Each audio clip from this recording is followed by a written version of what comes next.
Salam dəyərli müəllimlər. Telegram kanalında paylaşılan sualların izahına baxaq. Birinci sualımızda deyir ki, 5-ə böldükdə qalıqda 1 alınan 3 fərqli 2 rəqəmli ədədin cəmi 238-dir. Bu ədədlərdən ən kiçiyi ən az neçə ola bilər? Deməli, 5-ə bölməliyik və qalıqda 1 qalmalıdır. 3 dənə fərqli ədəd götürməliyik və 2 rəqəmli olmalıdırlar. Ən böyük rəqəmli ədədimiz 99-dur. Və biz deməli 99-dan kiçik olanları götürməliyik. 2 rəqəmli dediyimiz.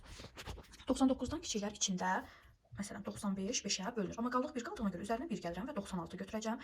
Sonra ondan kiçiyi 90-da bunun üzərinə 1 gəlirəm, 91. Ən böyüklərini götürəcəm ki, bizə ən kiçiyi lazımdır. Ən böyüklərini götürəcəm ki, yerdə qalan kiçiyi tapım və 96 ilə 91-i toplayıb üzərinə də x gələcəm ki, cavab 238 olsun. Yəni əvvəlcə toplayıb sonra da çıxa bilərsiniz. Bunun bir fərqi yoxdur. Mən tənlik formasında yazdım. Buradan da tapırıq ki, x bərabərdir 238 çıxaq. Bunları toplayıram, edir 187. X-i də tapırıq, deməli 51. Cavabımız 51, yəni C variantı olacaq.